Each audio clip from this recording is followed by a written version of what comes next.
আসসালামু আলাইকুম। আমরা আজকে দাঁড়িয়ে আছি গফরগাঁও থানার গফরগাঁও ইউনিয়নের গফরগাঁও গ্রামে। এটা কিন্তু অনেকের কাছে একটা প্রশ্নবিদ্ধ শব্দ যে গফরগাঁও থানা, গফরগাঁও ইউনিয়ন এবং গফরগাঁও গ্রাম। আমরা গফরগাঁও গ্রামে দেখেন আমার সাথে দুইজন মা দাঁড়িয়ে আছে। এই যে একজন মা, এই যে আরেকজন মা। উনারা কিন্তু অসহায়। অনেকের ছেলে আছে, খাবার দেয় না। অনেকের ছেলে নাই, অনেকের ঘর আছে, এই যে উনার ঘর আছে কিন্তু ঘর ভাঙ্গা ঘর, থাকার কোনো পরিবেশ নাই। উনার কোনো ঘর নাই, মানুষের বাড়িতে বাড়িতে থাকে রাত কাটা। কত কষ্টকর একটা ব্যাপার, কত কষ্টকর একটা বিষয়, আপনারা একবার ভেবে দেখুন। আমি গতকালকে মেসেজ দিয়েছিলাম যে একজন অসহায় মাকে দেখতে যাব, উনার জন্য একটা কাপড় কিনবো, 1 কেজি গরুর মাংস কেনার টাকা দিব। আমরা যারা বাংলাদেশে বসবাস করি আমরা সবাই জানি 1 কেজি গরুর মাংসের দাম কয় টাকা। আর একজন মায়ের জন্য ভালো একটা কাপড় কিনতে কত টাকা লাগে? যারা আমরা মার্কেট করি, কাপড় কিনি, সবাই জানি, জানি না? অবশ্যই। কিন্তু আমাকে দিছে একজন ভাই 300 টাকা। কোন ভাই দিছে আমি জানি না। আমার বিকাশে টাকা ঢুকছে, আমি জানাইয়া দিচ্ছি টাকা 300 পাইছি। এই 300 টাকা নিয়ে আমি হতাশ। যেমনি হোক বাকি টাকা ম্যানেজ কইরা এই যে আজকে এই মায়ের জন্য একটা কাপড়, কাপড়টা কোথায়?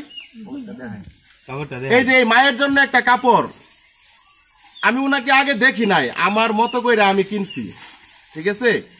তারপরেও এখানে এই যে আমার আরেকজন মা আছে, এই যে আরেকজন মা আছে, ওনারা দেখা বলতেছে যে কাপড় খুব সুন্দর, ভালো হয়েছে। হ্যাঁ, সবাই পছন্দ করছে যে কাপড় মানাইছে, ওনারা এটা বলতেছে। রাখেন কাপড়টা, রাখেন। এই যে দেখেন এখানে আমি 800 টাকা ওনার হাতে দিলাম। এই যে 500 টাকার নোট, এটা 200 টাকা, এটা 200। আপনাদেরকে ক্লিয়ার দেখাইতেছি, এখানে 100, মোট হইল 800, আর আমি পাইলাম কত? 300 টাকা। যাই হোক, যে ভাই 300 টাকা আমাকে দিছে ওনাকে আমি স্যালুট জানাই, ওনাকে আমি সম্মান করি, ভালোবাসি। উনি এই 300 টাকা দিয়ে অনেক উপকার করেছেন। 300 টাকা দেওয়ার পরেই এই 500 টাকার সাথে এটা আমি অ্যাড করতে পারছি।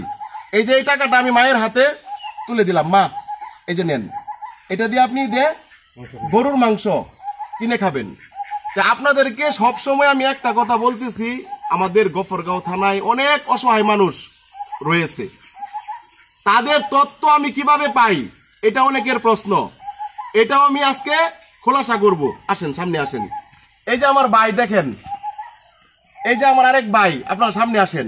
এই যে এই দুই ভাই আমাকে মেসেজ দিছে যে ভাই আমাদের এলাকায় একজন অসহায় মা রয়েছে, যদি আপনি একটু আসতেন, ওনাকে দেখতেন, ওনার জন্য কিছু করতেন। আমি ওনাদেরকে কথা দিছি যে আগামীকাল আমি এক জায়গায় যাব, পরের দিন আপনাদের এখানে আসবো, বলি নাই? জি ভাই, ভাই বলছিলাম। আমি আমার কথা রাখার চেষ্টা করছি। আমি ওনাদের বাড়িতে প্রথম গেছি, তারপরে ওনারা আমাকে নিয়ে এই বাড়িতে, এই যে চাচির বাড়িতে, এক এলাকা থেকে আরেক এলাকায় আমাকে নিয়ে আইছে। যেহেতু এখন রমজান মাস চলতেছে, সামনে ঈদ, আপনাদের হাতে পায়ে ধরে একটাই রিকোয়েস্ট করব, অনেক অসহায় মানুষের তালিকা আমার কাছে রয়েছে। আমার বিকাশ নাম্বার সবাই জানেন, প্রত্যেকটা ভিডিওর ভিতরে বিকাশ নাম্বার দেওয়া আছে। আমার প্রোফাইলে ঢুকলে বিকাশ নাম্বার আপনারা পাবেন। দয়া করে জাকাত, ফেতরা, যার যে ফান্ড আছে আপনারা আমাকে দিয়ে সহযোগিতা করবেন। আর আমি এরকম অসহায় মা, বাবা, বৃদ্ধ যারা আছে অসহায়, সবাইকে সহযোগিতার হাত বাড়িয়ে দিব আপনাদের ওই টাকায়। সবাই ভালো থাকবেন, সুস্থ থাকবেন। বিদায় নিলাম এই যে মায়ের কাছ থেকে, গফরগাঁও থানা, গফরগাঁও ইউনিয়ন, গফরগাঁও গ্রাম থেকে। দেখা হবে নতুন কোনো ভিডিওতে, নতুন কোনো অসহায় মানুষকে সঙ্গে নিয়ে। সেই পর্যন্ত ভালো থাকুন, সুস্থ থাকুন। আল্লাহ হাফিজ, আসসালামু আলাইকুম।